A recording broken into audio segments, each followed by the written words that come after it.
Of all the world's continents, Australia may be the smallest, but it's also the only one to be entirely controlled by just a single country. Almost everybody knows, though, that while Australia is a huge place in terms of land, it's also a pretty small place in terms of population. But few people really understand the absolute scale of how sparsely populated the Australian continent actually is. To help put the numbers into some perspective, Australia is of a comparable size to the lower 48 US states. These 48 US states have a population of more than 300 million people, while Australia only has a population of little more than 26 million. This means that there are two American states that have more people than the entirety of the Australian continent. California with more than 39 million, and Texas with more than 28 million. For a more European perspective, the population of only England, without factoring in any of the rest of the UK, is more than double the entire population of Australia. Australia is therefore among the most heavily urbanized nations in the world, with the overwhelming majority of the population, around 90%, concentrated into relatively small urban areas that only account for 0.22% of Australia's total land area. Around 85% of all Australians live within just 50 kilometers of the coastline,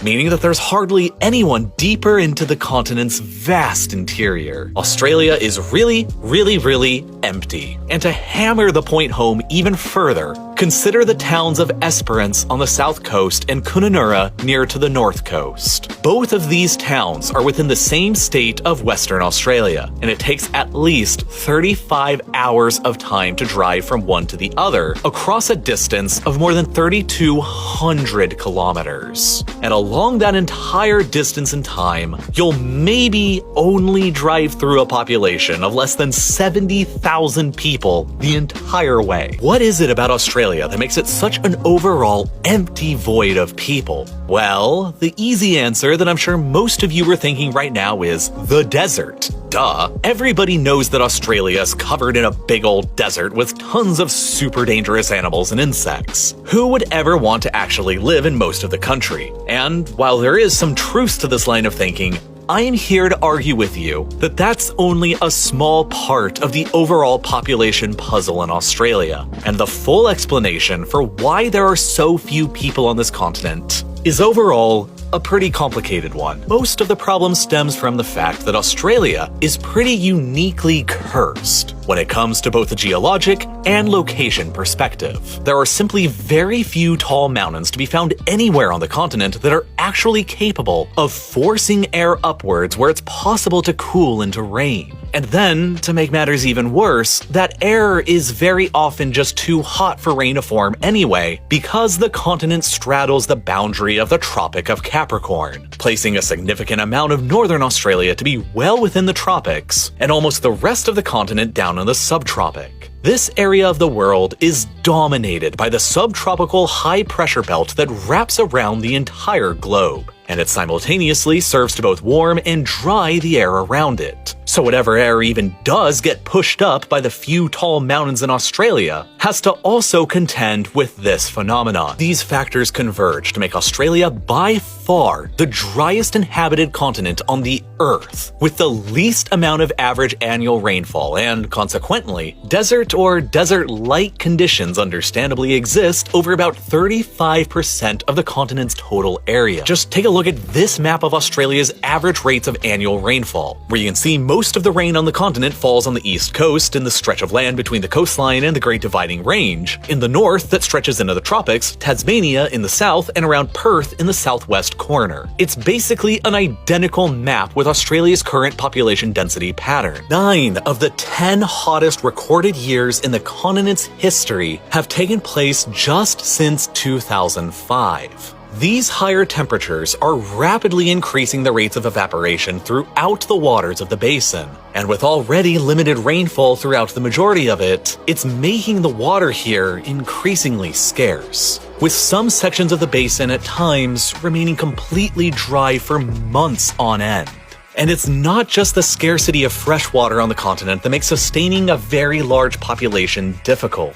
It's also the scarcity of good land for farming and agriculture, owing once again largely to geography, geology, and location. Despite everything, it turns out that Australia actually has a ton of freshwater resources. Well, at least when compared to countries and not to continents. In fact, Australia has an estimated 492 cubic kilometers worth of renewable freshwater resources, which is more than a lot of countries with significantly higher populations. That's twice as much as Pakistan, for example, a country which has more than 8 times as many people. So it's not just a sheer lack of fresh water, and it's not just a sheer lack of arable land either. While, yeah, only about 6% of Australia's land is actually arable and suitable for agriculture, Australia is huge. So that 6% is still a ton of usable farmland. Australia has by far the highest ratio in the entire world of arable land to population at around 1.9 arable hectares of land for every 1 citizen of the country. For the sake of comparison, the ratio in the United States is only about 0.47 arable hectares of land per 1 citizen. This means that if Australia ever reached the same ratio of arable land to people as the United States, the continent would be home to well over 90 million people. Still substantially less than the population of America, but also substantially more people than Australia has today.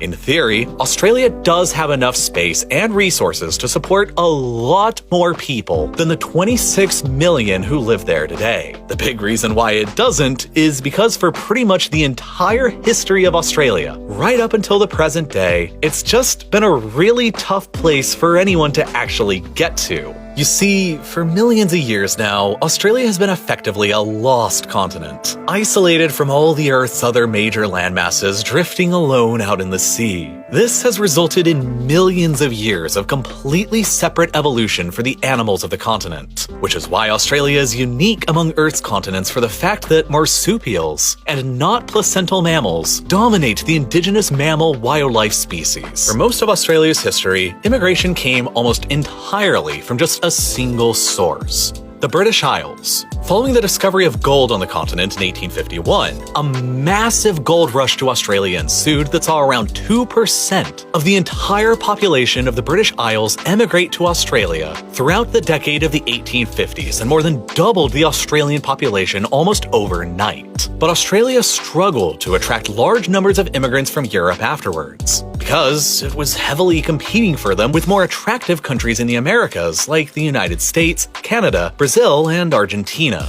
who were much closer to Europe geographically and were thus generally cheaper and quicker for Europeans to emigrate to. It didn't help that beginning in 1901, the Australian government enacted a policy that would artificially reduce their numbers of immigrants to the continent for decades: the racist White Australia policy, which restricted immigration to only people of white, European ancestry, and initially gave overwhelming preference to migrants coming specifically from Britain. As a result, the flow of immigrants to the continent remained only a trickle of people for decades across the early 20th century, while at the same time, millions of immigrants were arriving in the United States every couple of years.